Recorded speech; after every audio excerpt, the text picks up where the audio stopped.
ঋণ থেকে মুক্তি লাভের কোনো দোয়া আছে কি? হ্যাঁ, ঋণ থেকে মুক্তি লাভের দোয়া হাদিসে বর্ণিত হয়েছে।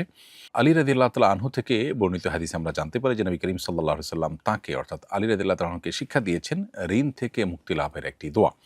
যে দোয়া আল্লাহ তাআলার কাছে সঠিকভাবে যথাযথভাবে যদি নিবেদন করা যায়, তাহলে হাদিসের বর্ণনা অনুসারে পাহাড় পরিমাণ যদি ঋণও থাকে, আল্লাহ তাআলা সে ঋণ তার জন্য পরিশোধ করা সহজ করে দিবেন এবং তার ঋণ পরিশোধের ব্যবস্থা আল্লাহ তাআলা করে দিবেন।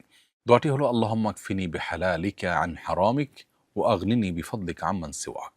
আবার বলছি, আল্লাহুম্মা কফিনি বিহালালিকা আন হারামিক ওয়া আগনিনি বিফদলিকা আম্মান সিওয়াক। যার অর্থ হলো, হে আল্লাহ, আপনার পক্ষ থেকে হালাল পেয়ে যেন আমার প্রয়োজন আমি পূরণ করতে পারি, হারাম এর প্রয়োজন যেন আমার না হয়। হারাম থেকে আপনি আমাকে অমুখাপেক্ষী করে দিন, হালাল আমার জন্য যথেষ্ট করে দিন।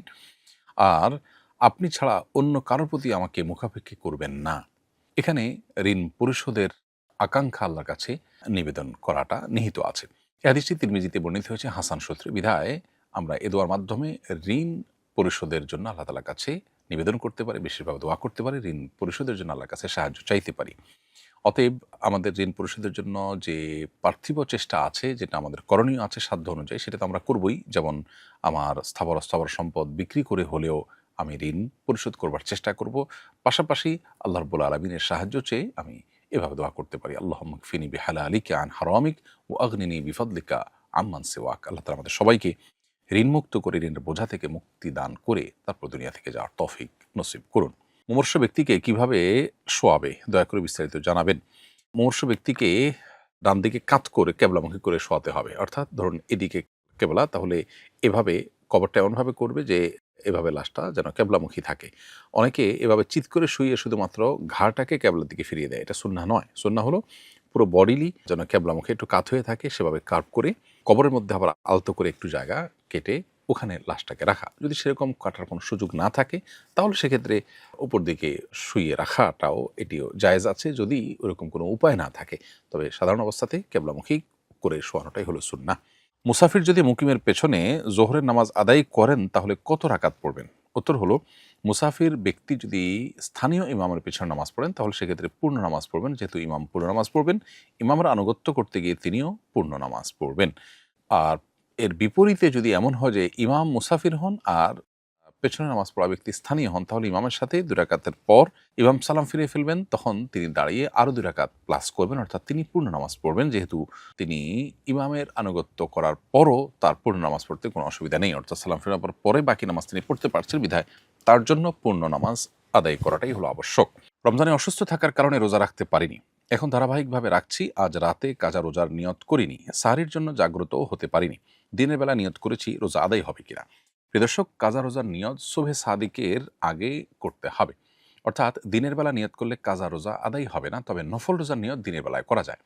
অতএব দ্বিপ্রহরের আগ পর্যন্ত, জোহরের ওয়াক্ত হওয়ার আগ পর্যন্ত সময়ের মধ্যে যে নিয়ত করেন আপনি, তাহলে সেক্ষেত্রে নফল রোজা হতে পারে। নবী করিম সাল্লাল্লাহু আলাইহি ওয়াসাল্লামের জীবনে এমনটি একবার ঘটেছিল যে দিনের বেশ খানিকটা সময় চলে যাওয়ার পর, প্রথম অংশ মূলত এটি চলে যাওয়ার পর নবী সাল্লাল্লাহু আলাইহি ওয়াসাল্লাম নিয়ত করেছেন যে তিনি যেহেতু কিছু খাননি, তাহলে তিনি রোজাদার।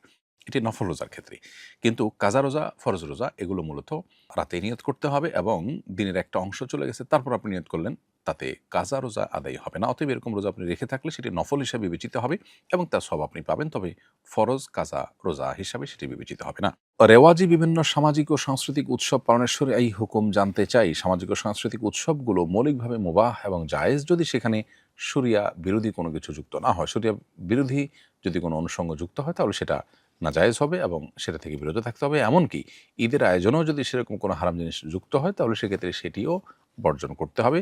কারণ শরিয়া মেনটেন করাটা হলো একজন ইমানদারের জন্য সবচেয়ে বড় প্রায়োরিটির বিষয়। স্ত্রী মারা গেলে অনাদায়ী মহরের কতটুকু স্বামী পাবেন? মহর আদায় করা হয়নি, এর মধ্যে স্ত্রী মারা গেলেন, তাহলে স্ত্রীর মহরের টাকা তো পরিশোধ করতে হবে। মৃত্যুর পর তার পক্ষ থেকে এটি গ্রহণ করবেন তার ওয়ারিসরা। এখন প্রশ্ন হলো, স্বামী নিজেও তো ওয়ারিস, তারা তো একটা হিস্সা আছে, তাহলে সেক্ষেত্রে কতটুকু তিনি মহরের থেকে তার ওয়ারিস হিসাবে, হিস্সা হিসাবে পাবেন?